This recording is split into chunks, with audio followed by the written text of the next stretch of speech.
You've heard that compound interest is the eighth wonder of the world. Einstein supposedly said it. Investors put it on motivational posters. But here's what nobody tells you. The exact same mathematical engine that builds wealth for investors is quietly dismantling the finances of hundreds of millions of people carrying debt. Same math, opposite outcome. By the end of this video, you'll know exactly how it works against you and 3 specific things you can do to stop it. The last one? It could save you $60,000 with a single phone call. All right, let's get into it. First, a number that'll reframe everything. The average American household carries about $6,500 in credit card debt. Doesn't sound catastrophic, but the average credit card APR right now is 20.75%, the highest it's been in the modern era of consumer credit. At that rate, making only the minimum payment every month, you'd spend over 17 years paying it off. And the interest alone? Over $8,000. You'd pay more in interest than you originally borrowed. The debt clones itself, and then some. Here's why. Most people think APR means interest gets charged once a year. It doesn't. Credit cards compound daily. Your 20% APR breaks down to roughly 0.055% per day.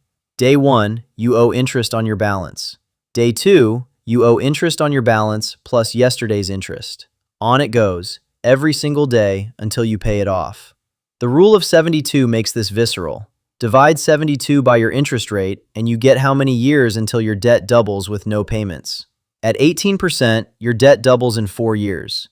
At 24%, 3 years. At 400%, a standard payday loan APR, according to the Pew Charitable Trusts, your debt doubles in about 65 days. Right now, interest is compounding on every balance you're carrying. Every 24 hours you wait costs real money. That's not a scare tactic. That's just the math, running. Now, here's the easy win, and it requires 0 effort.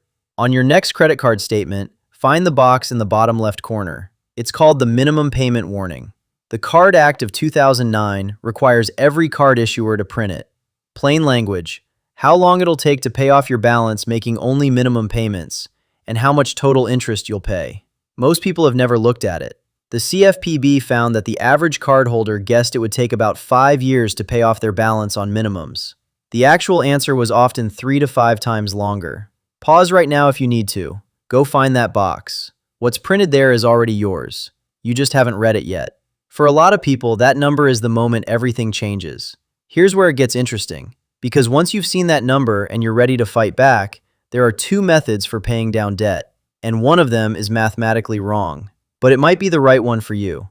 The debt avalanche. Pay minimums on everything. Throw every extra dollar at your highest interest debt first. Mathematically optimal. Saves the most money. The debt snowball. Pay minimums on everything. Attack your smallest balance first, regardless of rate. Close it out, feel the win, move to the next one. A 2016 study in the Journal of Consumer Research found that Snowball users eliminated their debt 15% faster than Avalanche users, even though they paid more in interest overall. Closing an account delivers a psychological win that keeps you in the game. Researchers at Kellogg confirm the same thing. Momentum matters more than math when human behavior is involved. So here's the move. List every debt you have, balance and rate. Look at both lists. Then make a deliberate choice. Highest rate first if you're disciplined. Smallest balance first if you need early wins. Either one beats the default, which is minimum payments forever.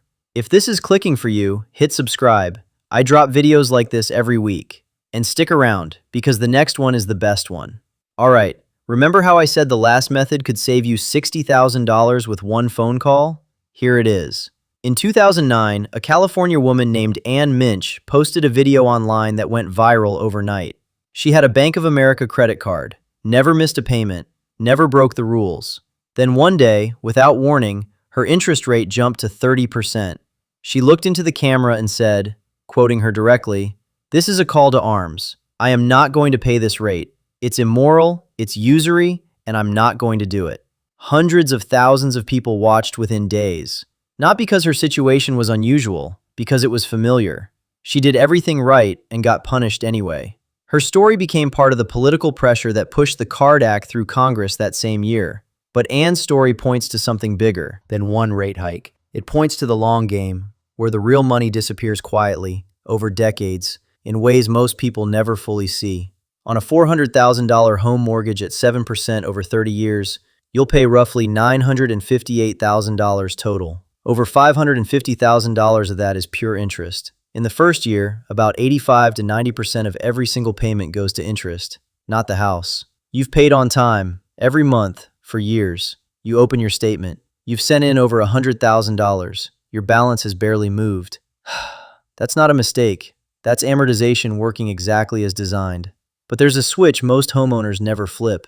Ask your mortgage servicer to move you to bi-weekly payments. Instead of one payment per month, you make half a payment every 2 weeks. 26 half payments per year. Effectively 13 full payments instead of 12. One extra payment a year. Because interest accrues daily, paying down principal slightly faster creates a compounding effect working in your favor. The result on that same $400,000 loan.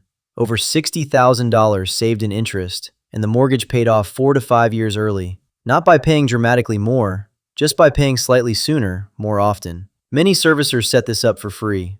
No third-party service needed, one phone call. Once you see the math from this side, you can't unsee it. So here's where we land. Compound interest on debt isn't a punishment, it's a mechanism. It doesn't care about you, it just runs. But now you know exactly how to read it, how to attack it, and how to flip it. Find the minimum payment warning on your statement, choose your payoff method, Avalanche or Snowball, and commit. If you have a mortgage, make one call this week. Same math, your side now.